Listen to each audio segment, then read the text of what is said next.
우리가 일반적으로 열매라고 하면은 결과나 성취를 말합니다.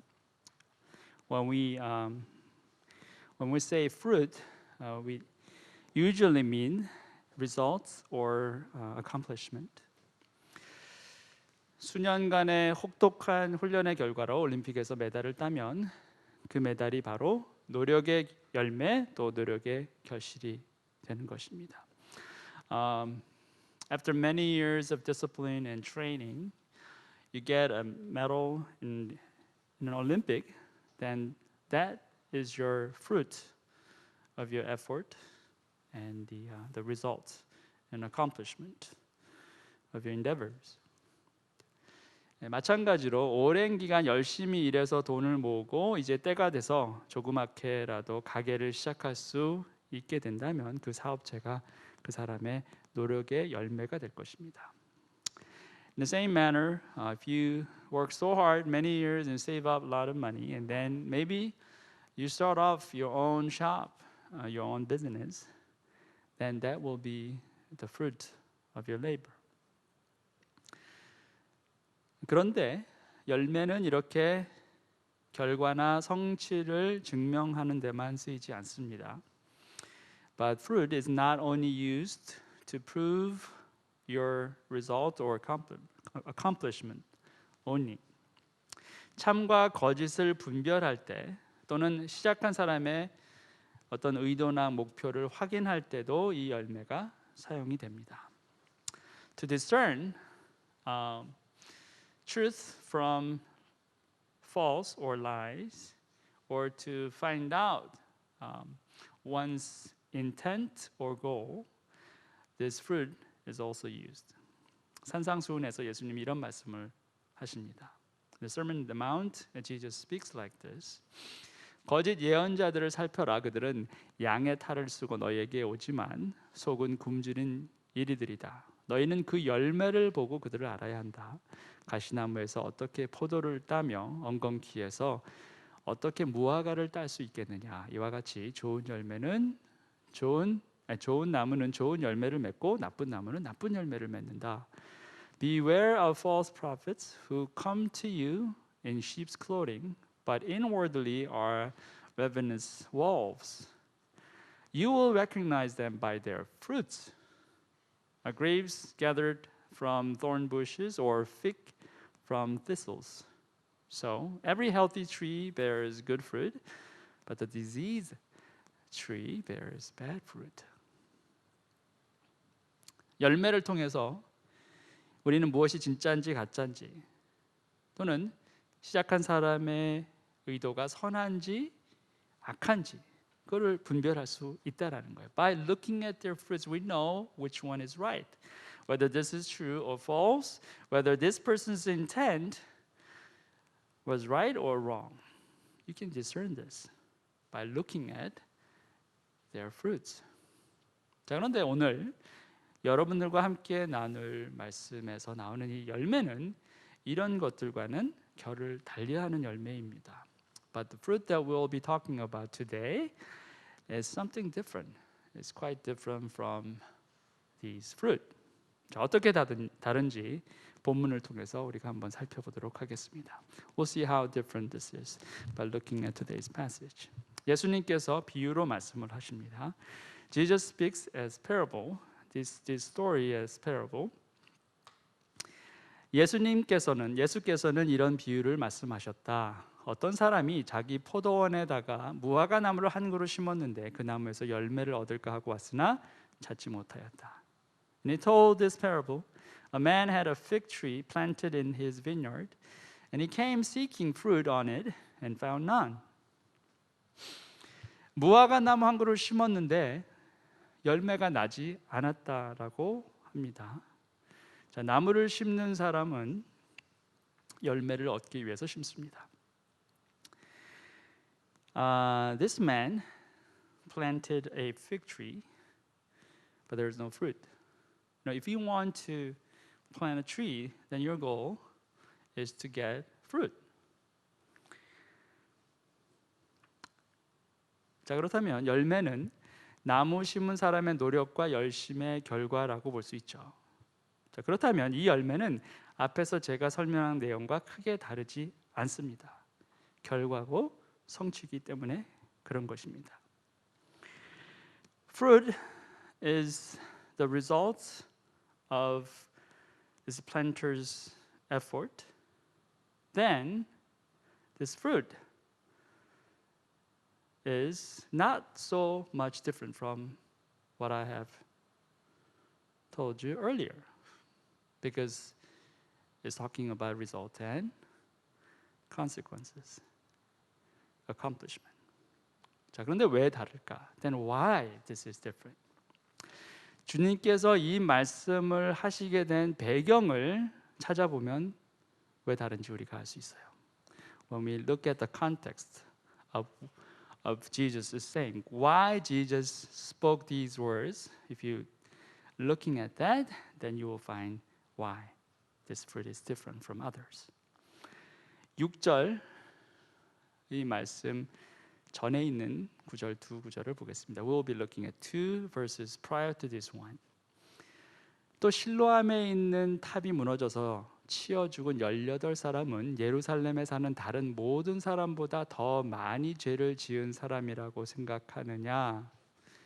그렇지 않다. 내가 너희에게 말한다. 너희도 회개하지 않으면 모두 그렇게 망할 것이다. Those 18 on whom the tower in Siloam fell and killed them, do you think that they were worse offenders than all the others who lived in Jerusalem? No, I tell you, but unless you repent, you will all likewise perish. 자, 이게 도대체 무슨 말입니까? 탑이 무너져서 사람이 죽었어요. 죽은 사람들이 다른 사람보다 더 죄를 많이 졌기 때문에 그런 것이냐? 그게 아니라는 거예요. 회개하지 않아서라다 그렇게 되었다. 이런 말씀을 하는 거예요. Okay, these people got killed. Why? Because they had more sins than all the other people? No. They're all same. They're all sinners. But they did not repent. 자, 그러면 예수님이 지금 무슨 말씀을 하시려고 하시는 건가? Then why Jesus is speaking like this?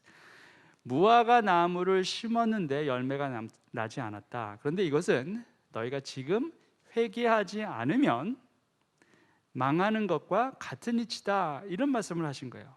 Okay, this man planted a fig tree, but there's no fruit.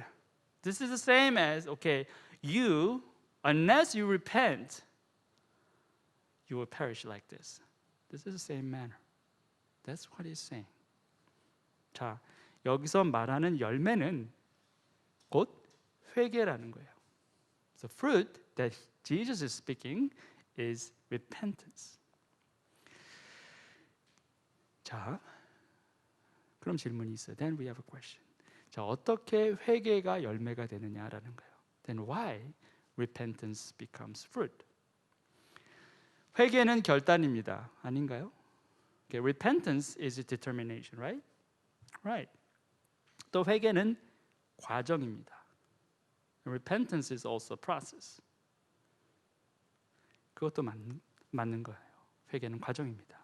자, 그런데 열매다. 자, 열매는 결과 아닙니까? 다 끝난 것 아니냐라는 거예요. But fruit is a result. That's end result, right? 자, 지금 결단하고 지금도 여전히 회개의 과정 중에 있는데 회개가 어떻게 다 끝난 결과처럼 될 수 있느냐라는 거예요. Okay, now you made your decision to turn back, and now you're in the process of repentance. Then how repentance becomes end result? That does not make sense. 자, 회개가 다 끝난 사람은 아무도 없을 것입니다. There's no one who finished his or her repentance. 자, 오늘 회개했다고 내일 죄를 짓지 않는 사람이 있느냐는 거예요. 그렇지 않아요. Okay, you repent today. Aren't you going to sin tomorrow? 자, 그렇다면 어떻게 회개가 열매가 될 수 있는지 우리가 살펴봐야 돼요. Then how this repentance becomes fruit. 자, 누가가 이 복음서를 기록했는데 오늘 본문인 13장뿐만 아니라 그보다 훨씬 전인 3장에서도 누가가 이 회개에 대해서 언급한 부분이 있어요. Now, Luke, not only in chapter 13, but much earlier in chapter 3, he talks about repentance. Listen. 요한은 자기에게 세례를 받으러 나오는 무리에게 말하였다. 독사의 자식들아, 누가 너희에게 닥쳐올 진노를 피하라고 알려주더냐. 회개에 알맞는 열매를 맺어라. 너희는 속으로 아브라함은 우리의 조상이다 하고 말하지 말아라. 내가 너희에게 말한다. 하나님께서는 이 돌들로도 아브라함의 자손을 만드실 수 있다. He said therefore to the crowds that came out to be baptized by him, You brood of vipers, who warned you to flee from the wrath to come. Bear fruits in keeping with repentance, and do not begin to say to yourselves, We have Abraham as our father. For I tell you, God is able from these thorns to raise up children for Abraham. 회개에 알맞는 열매라는 말을 누가가 기록해요. Luke says, bearing fruits in keeping with repentance. 개역 개정 성경에서는 회개에 합당한 열매라고 했어요. 자, 회개에 알맞는 열매, 회개에 합당한 열매 무슨 말입니까? Repentance. This is a fruit-bearing repentance. Bearing fruits in keeping with repentance. What does that mean? 자, 다시 말해서 회개에 합당한 열매다. 회개에 알맞는 열매다. 이것은 회개와 열매가 서로 짝처럼 딱 맞아야 한다라는 거예요. What this means, repentance and fruits, they should be standing together as a couple. 자, 다시 말해서 회개가 결단이고 과정인 것도 맞지만 열매처럼 반드시 알아볼 수 있는 결과로 나타나야 한다라는 말이에요. In other words, repentance, of course, it's a determination and it's a process, but it should be revealing as recognizable result, as fruit. 여기 누가복음 3장 말씀처럼 아무리 입으로는 회개했다고는 하지만 회개에 합당한 열매로서 변화된 삶이 밖으로 드러나지 않으면 그 회개는 가짜라는 거예요. Just like here it says, I mean, you say you repented, but your life does not show that, then your repentance is not real one. 속으로 아무리 아브라함이 우리 조상이다라고 외쳐도 밖에 드러난 삶이 아브라함의 자손처럼 살지 않으면, 믿음의 자손으로 살지 않으면 그건 회개에 알맞는 열매를 맺는 삶이 아니라는 거예요. No matter how often you say, we are the descendants of Abraham, we are children of Abraham, but if you're not living your life as his children, life of faith, then your repentance is not true. 회개한다고 만만하고 삶이 하나도 변하지 않으면 가짜다 이거예요. You keep saying that you're repenting, but your life not changing. Then that's fake. 자, 그래도 여전히 이 열매라는 말이 부담스럽게 됩니다. 왜냐하면 우리는 보통 회개다 이렇게 얘기하면 그저 하나님께 죄를 자백하고 돌이키는 것, 그리고 더 이상 같은 죄를 반복하지 않으려고 애쓰는 것 정도로만 생각했지, 회개에 합당한 열매를 꼭 맺어야 한다라는 것까지 깊이 생각하지는 않는다라는 거예요. See, but still this word result, this word fruit gives us pressure, because when we talk about repentance, we automatically think about only these. Okay, in my mouth, I confess, Lord, I will stop doing this. I'm going to return to you. And I'm trying my best to leave my life from this. That's how much we say it, and that's how much we think about it. Not to this extent, that we must bear fruits according to our confession.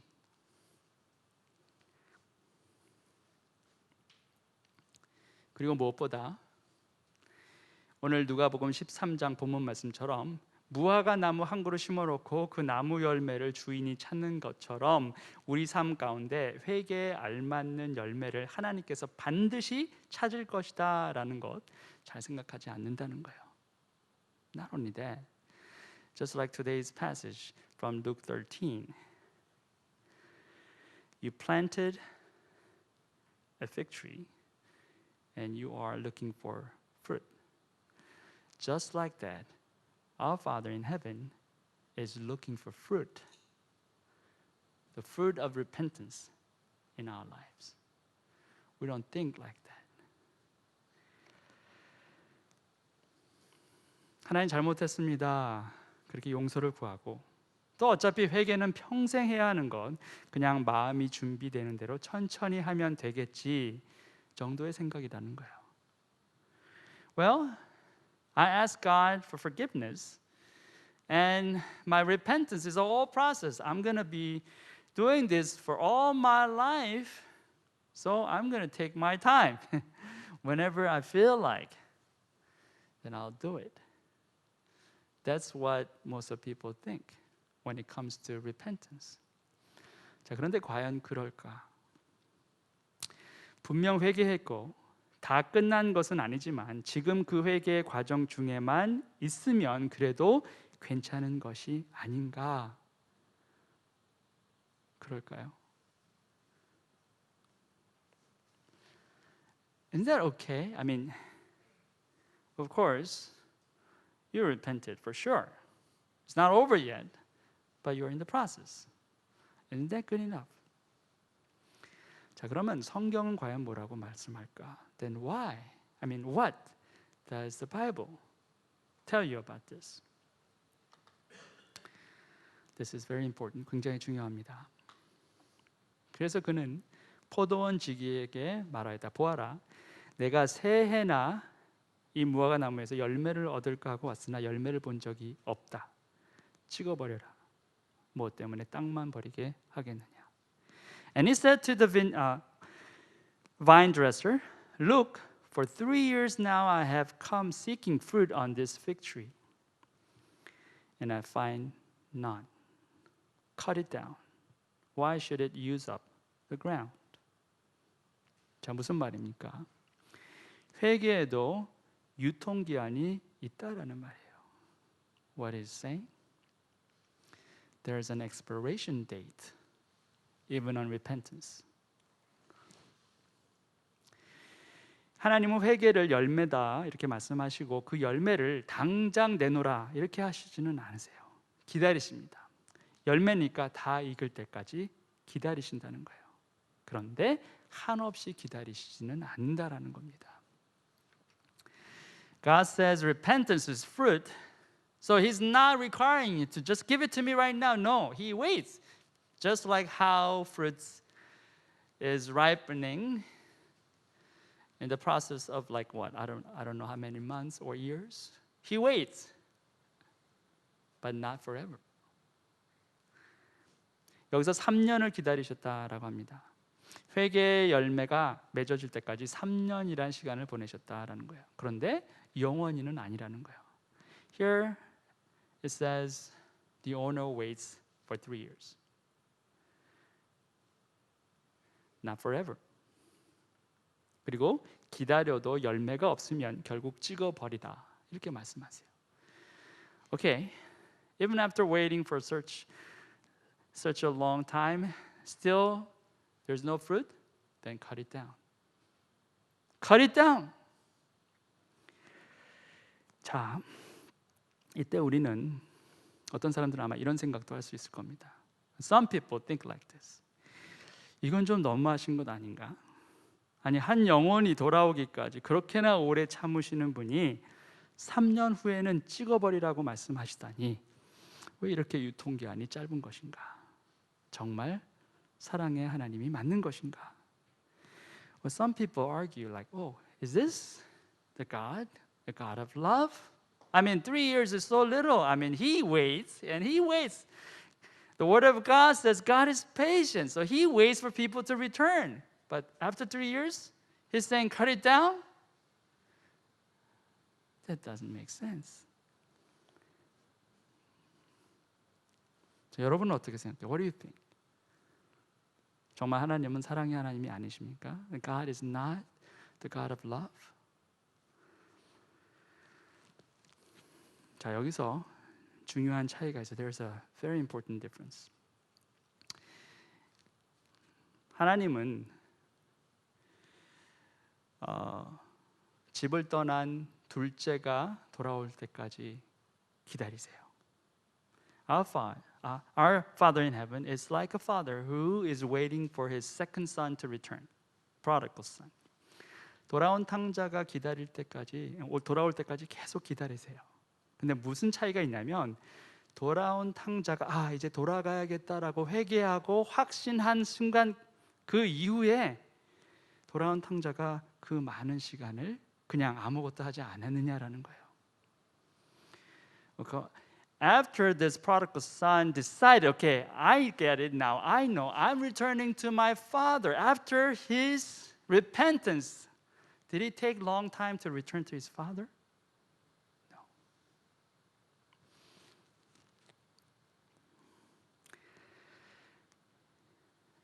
여기서 말하는 3년은 하나님의 인내가 3년밖에 안 된다는 의미가 아니라 회개를 선언한 사람이 그 회개에 합당한 열매를 맺기 위한 실천을 반드시 해야 한다는 것을 강조하기 위해서 시간을 넣은 거라는 거예요. Here 3 years is not like God only waits for 3 years. No, that's not true. What he's trying to say is that the one who determined to repent, he or should make an action in life bearing fruits of his or her repentance. So that's why this number is placed in here. 자, 보세요. Look. 어떤 사람이 여러 번 돈을 훔쳤어요. 자, 그것이 발각돼 가지고 그 사람이 여러분에게 사죄를 합니다. 그리고 다시는 그런 일이 없을 거다 이렇게 말합니다. 근데 그 사람이 그 행위를 멈추지 않아요.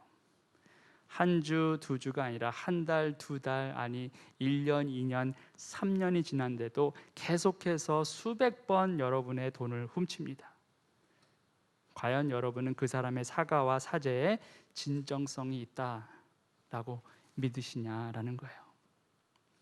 For example, someone stole your money and he says, well, it's found out, so he says, please forgive me. I'm not going to do it anymore. But this person keeps doing it over and over again. For 1 week, for 2 weeks, 1 month, 2 months, 1 year, 2 years, maybe even 3 years. Hundreds of times this person comes to you and steal your money again and again. Then, can you really believe that his repentance was true? 진심이 없는 회개는 그저 참 안 됐다, 불쌍하다, 노력하지만 정말 안 되나 보다 정도로 끝나는 게 아니라는 거예요. Repentance without true heart is not just like, oh, that's too sad. I mean, you worked hard. Well, I understand, but too bad. Well, that's not like that. 진심이 없는 회개는 독이고 악입니다. Repentance without your true heart is poison and is evil. 제 말이 아니고 성경이 그렇게 말씀하고 있어요. It's not my word. Bible says like that. 독사의 자식들아, 누가 너에게 닥쳐올 진노를 피하라고 알려주더냐? 회개에 알맞는 열매를 맺어라. You brood of vipers, who warned you to flee from the wrath to come? Bear fruits in keeping with repentance. 회개에 알맞는 열매를 맺지 않으면 독사의 자식이다. 이렇게 말씀을 하고 있어요. You become brood of vipers if you cannot bear fruits in keeping with repentance. 자, 왜 독사의 자식입니까? 거짓을 말하는 자이기 때문에 그렇습니다. Why? Brood of vipers. Because you speak lies. 회개한다고 했는데 바뀐 게 하나도 없어요. 자기는 진심이라고 했는데 진심이 전해지지 않습니다. You say we repented, but nothing has changed. You say it truthful heartfelt truth, but your heartfelt truth is not reached. 자, 왜 진심이 전해지지 않습니까? 진심이 아니기 때문에 그래요. Why? Heartfelt truth is not reached because it's not heartfelt truth. 진언은 맞습니다. 진짜로 그렇게 말한 거예요. 그런데 진언이 진심이 되기 위해서는 삶이 변해야 합니다. 삶이 변하지 않는 진심은 진심이 아니라는 거예요. It is mouthful truth. I'm saying it because you speak the truth. But in order for you to see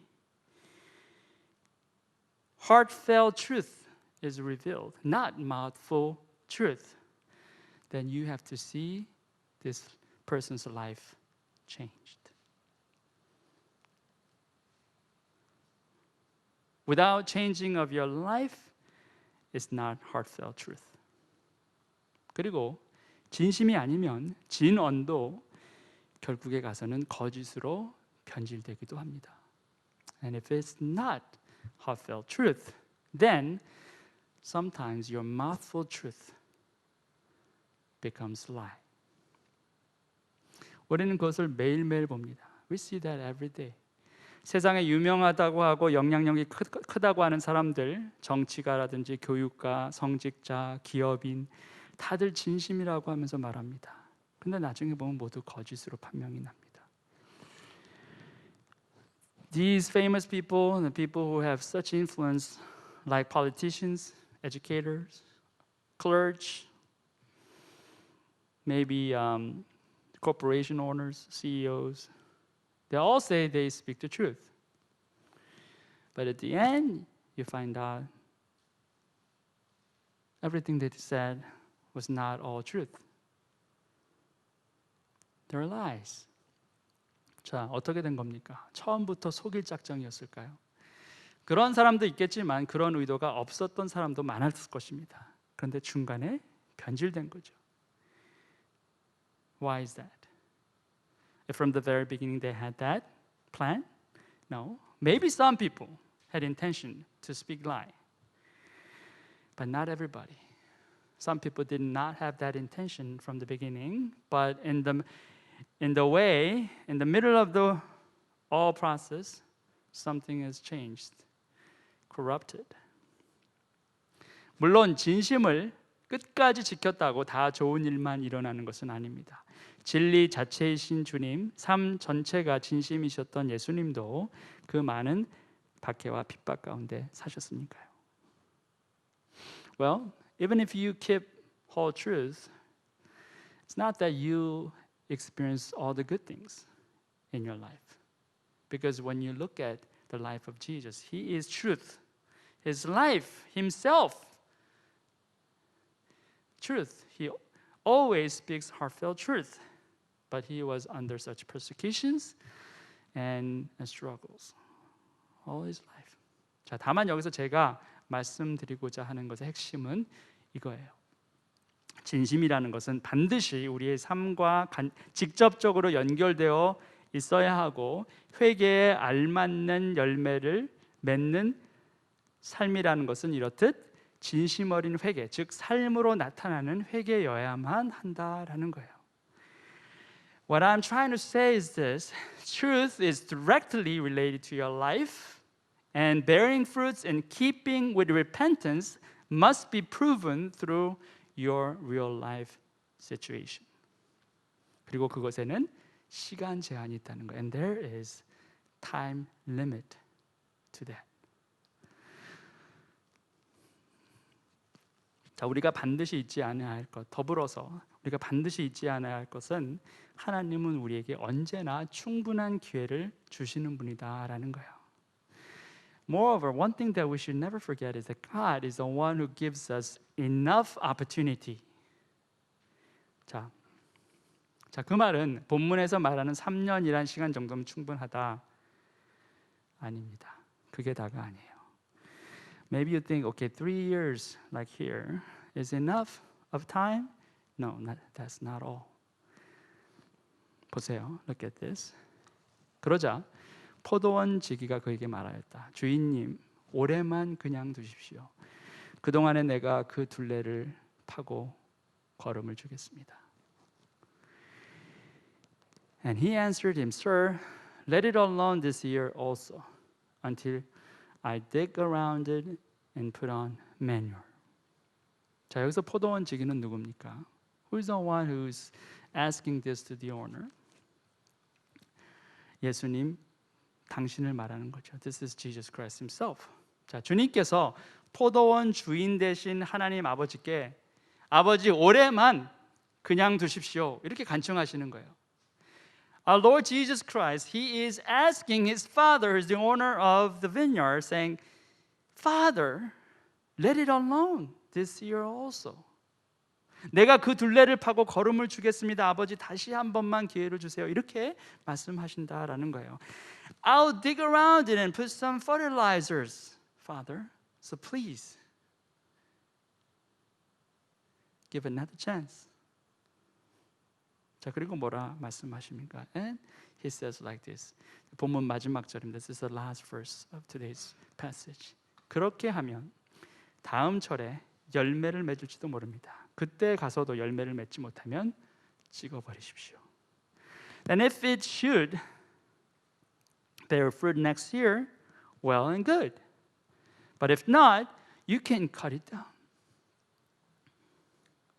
다음 철에도 열매를 맺지 못하면 그때 찍어버리십시오. 그렇지만 지금은 아닙니다. 조금만 더 기다려 주십시오. 이러시는 거예요. If this does not bear fruit next year, then you cut it off. Cut it down. That's fine, but not this year.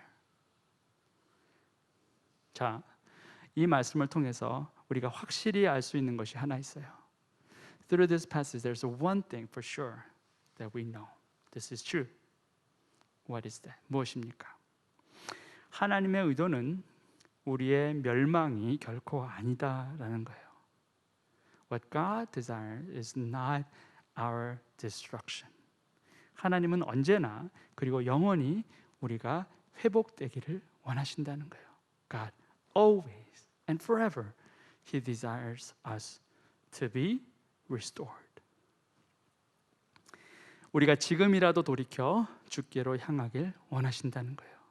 우리가 입으로만이 아니라 삶으로 회개에 알맞는 열매를 맺길 원하신다라는 것입니다.